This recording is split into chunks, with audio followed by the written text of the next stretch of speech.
You see, the obligation that was undertaken in 1780 had been the same from 1780 through the Land Ordinance of 1784 and 1787 and the Constitution in 1787 and the Public Lands Committees in the 1830s and 40s and 50s when Illinois and Missouri and Arkansas exercised their knowledge and courage and succeeded in the transfer of their lands. And you see in those Supreme Court cases that we saw all the way up to our statehood and reiterated again in all of our statehood enabling acts that the federal government is obligated to dispose of the land.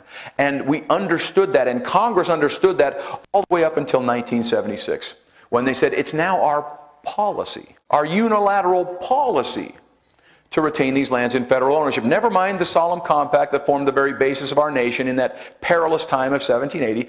Never mind the Land Ordinance of 1784, 87, the Constitution, the court opinions, the Congressional Public Lands hearings, the fact that they did transfer the land to the other states and our statehood enabling acts. Throw all that out the window because we have a unilateral policy to retain these lands. Now, lest you think that the benevolent federal government would not give you something in exchange for this deal that was imposed upon the states, here's the deal. We know that you could tax your lands and you could govern yourself and you could use your resources in your forest to educate your children and take care of your own communities, but we're going to pay you to not utilize your lands and resources. We're going to pay you to not tax your lands, and that's called payment in lieu of taxes or PILT. What that works out to be is about 13 cents on the dollar because you, dear supervisor, you would rather have 13 cents than a dollar, apparently.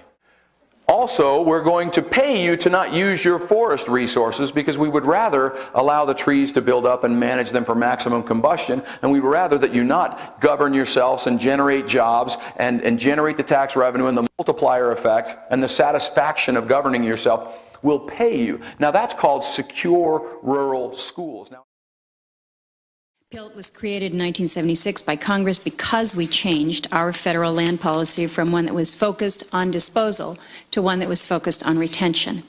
These payments are literally payments in lieu of taxes to compensate our local governments for the loss in tax revenue caused by this change in policy. Here, we can't continue to pay counties to not utilize the lands within their boundaries.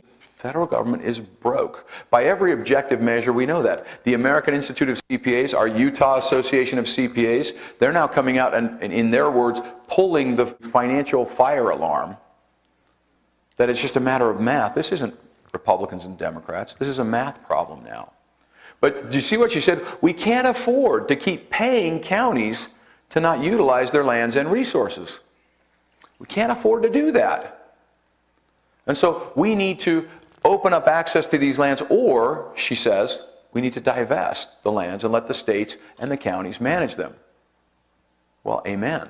But in 1976, she said, we changed our policy from one of disposal to one of retention. No, actually, you changed the very solemn compact that formed our nation and the Constitution and the court precedents and the enabling acts and everything else that went into that obligation from disposal to retention.